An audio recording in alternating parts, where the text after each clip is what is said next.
Well, that storm system that came through Sunday night is leading to much cooler air. Enjoy it while it lasts. We don't get it this late into the season that often. We'll barely hit 70 degrees today, eventually see the sunshine return. And we stay below average for the next couple of days before a late week warming trend. Looks like it's going to be dry and pretty pleasant overall by Thursday, which is the last Jack's River Jams concert series with a number of acts that'll be on stage at Ford on Bay, the old Duval County Courthouse site.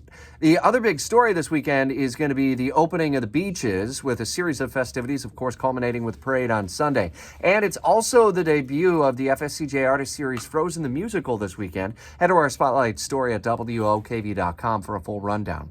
It's another week of testimony starting this morning at the Nassau County Courthouse involving Patrick McDowell in his sentencing phase as he faces either the death penalty or life in prison for killing Nassau County Deputy Joshua Moyers. We've heard some gripping testimony from all sides of this thing, and we'll continue to follow it every step of the way. We're expecting testimony to continue through at least Wednesday. While in New York City and Lower Manhattan, we expect opening statements and testimony to begin in the Trump hush money trial. He faces 34 counts there.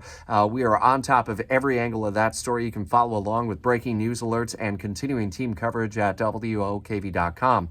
Outside of the courthouse on Friday, that awful story of the man who set himself on fire. We learned he's from St. Augustine. He later died. We've also since learned that he was an organ donor and has donated 2 kidneys to those in the New York City area who most were in need. That ongoing storyline continues to follow along at WOKV.com. A couple of teenagers are recovering from gunshot wounds after a shooting in the Fort Caroline area. One person in custody. We're working to gather new information about that developing storyline. And a final farewell today as a hero is honored.